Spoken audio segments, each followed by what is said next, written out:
आज हम एक बहुत ही खास कहानी की बात करने वाले हैं। एक ऐसी कहानी जो दोस्ती के सही मायनों को समझाती है। कृष्ण और सुदामा की कहानी। ये एक ऐसे रिश्ते की दास्तान है जिस पर ना तो वक्त का कोई असर हुआ और ना ही हालात का। तो चलिए, सबसे पहले एक सवाल से शुरू करते हैं। आखिर ये सच्ची दोस्ती होती क्या है? इस कहानी में हमें इसका एक बहुत ही खूबसूरत जवाब मिलने वाला है। इस कहानी के जो दो मुख्य किरदार हैं, कृष्ण और सुदामा, उनकी दुनियाएं एक दूसरे से बिल्कुल अलग थीं। जमीन आसमान का फर्क था।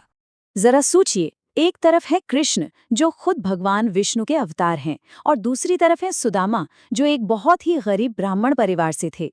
यहीं से तो उनकी दोस्ती की ये अनोखी कहानी शुरू होती है। एक ऐसी दोस्ती जो किसी के रुतबे या पैसे पर नहीं, बल्कि दिल के रिश्ते पर टिकी थी।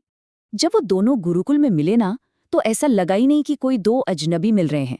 ऐसा लगा जैसे दो आत्माएं जो पता नहीं कब से एक दूसरे को जानती थी, आखिरकार फिर से मिल गई हों। उनका रिश्ता तुरंत ही बहुत गहरा हो गया। अच्छा, उनके गुरुकुल के दिनों का एक छोटा सा किस्सा है जो असल में बताता है कि उनकी दोस्ती कितनी मजबूत और खास थी। सोचिए, एक दिन गुरु माता ने दोनों को जंगल से लकड़ियां लाने के लिए भेजा, पर किसे पता था कि मौसम अचानक ऐसा करवट लेगा। आसमान में घने काले बादल छा गए और देखते ही देखते एक जबरदस्त तूफान आ गया, और वो दोनों उस घने जंगल में अकेले फंस गए। अब ठंड से कांपते हुए सुदामा को भूख लगी तो वो चुपके चुपके अपनी माँ के दिए हुए पोहे खाने लगे। उनको थोड़ा संकोच भी हो रहा था कृष्ण के साथ बांटने में, पर कृष्ण तो सब जानते थे। उन्होंने बस मुस्कुराकर बड़े प्यार से पूछा, देखिए कितना छोटा सा पल है, पर ये सुदामा के संकोच और कृष्ण के प्यार और समझ को कितनी खूबसूरती से दिखाता है। लेकिन वक्त बीतता गया और जिंदगी ने दोनों को बहुत अलग अलग रास्तों पर खड़ा कर दिया। गुरुकुल के वो दिन पीछे छूट गए और उनकी किस्मत में बहुत बड़े बदलाव आए। कई साल गुजर गए। कृष्ण बन गए द्वारिका के महाराजा, जिनकी शान शौकत दूर दूर तक फैली थी। और दूसरी तरफ सुदामा, वो बहुत ही ज्यादा गरीबी में जी रहे थे। इतनी गरीबी कि अपने परिवार का पेट पालना भी मुश्किल था। कहानी में असल मोड़ तब आता है जब सुदामा की पत्नी अपने बच्चों को भूखा नहीं देख पाती। वो हिम्मत करके सुदामा से कहती हैं कि अपने बचपन के दोस्त राजा कृष्ण के पास जाकर मदद मांगे। सुदामा का मन तो भारी था, पर वो द्वारिका की लंबी यात्रा पर निकलने को तैयार हो गए। लेकिन अब उनके सामने एक बहुत बड़ा सवाल था। इतने बड़े राजा के लिए तोहफे में क्या लेकर जाएं? खासकर तब जब आपके पास देने के लिए कुछ भी ना हो। इसका जवाब सच में दिल को छू जाता है। उनके पास देने के लिए सिर्फ एक ही चीज थी, मुट्ठी भर पोहे। और पता है, वो भी उन्होंने अपने पड़ोस से उधार लिए थे। ये तोहफा उनकी गरीबी का नहीं, उनके सच्चे प्यार का प्रतीक था। सुदामा का सफर बहुत लंबा और थका देने वाला था, और जब वो आखिरकार द्वारका पहुंचे तो उस शहर की शानो शौकत देखकर उनकी आंखें चौंधिया गईं। फटे कपड़ों और नंगे पैरों के साथ उन्हें लगा कि वो इस जगह के लायक ही नहीं है। और अब आता है कहानी का सबसे भावुक पल, दो दोस्तों का वो मिलन। जैसे ही महल के पहरेदारों ने राजा कृष्ण को बताया कि सुदामा नाम का एक गरीब ब्राह्मण उनसे मिलने आया है, कृष्ण के लिए तो जैसे सब कुछ रुक गया।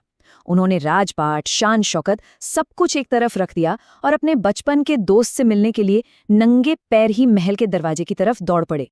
कृष्ण की आंखों में खुशी के आंसू थे। उन्होंने अपने दोस्त को कस के गले लगाया, और फिर पूरी राजसभा के सामने उन्होंने अपने हाथों से सुदामा के थके हुए, धूल से सने पैर धोए। एक राजा का ये प्यार और ये विनम्रता देखकर हर कोई हैरान रह गया। और फिर वो पल आया जब सुदामा ने झिझकते हुए अपना वो छोटा सा तोहफा आगे बढ़ाया। कृष्ण ने उसे ऐसे स्वीकार किया जैसे कोई अनमोल खजाना मिल गया हो, और कहा कि ये पोहा उनके लिए दुनिया की हर दौलत से ज्यादा कीमती है। अगले कुछ दिनों तक सुदामा वहीं रहे, पर उन्होंने एक बार भी अपनी गरीबी का जिक्र तक नहीं किया। वो इतने खुश थे कि बस अपने प्यारे दोस्त के साथ बिताए हर पल का आनंद ले रहे थे, पुरानी यादों को ताज़ा कर रहे थे। अब हम कहानी के उस हिस्से पर आते हैं जहां हमें दोस्ती का असली मतलब सबसे खूबसूरत तरीके से पता चलता है। जब सुदामा अपने गांव वापस पहुंचे तो उन्हें अपनी आंखों पर यकीन ही नहीं हुआ। जहां उनकी टूटी फूटी झोपड़ी हुआ करती थी, वहां अब एक आलीशान महल खड़ा था। कृष्ण ने बिना एक शब्द कहे अपने दोस्त की हर जरूरत को समझ लिया था। ये एक सच्चे दोस्त का खामोश आशीर्वाद था। तो ये कहानी हमें क्या सिखाती है?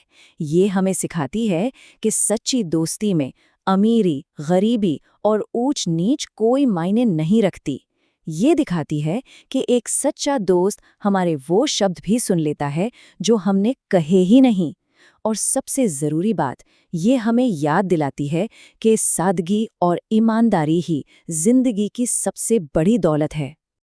और इस कहानी को ख़त्म करते हुए बस एक सवाल आपके लिए छोड़ जाते हैं कि हमारी अपनी दोस्ती में वो सबसे बड़ा तोहफा क्या है जो हम किसी को दे सकते हैं या किसी से पा सकते हैं?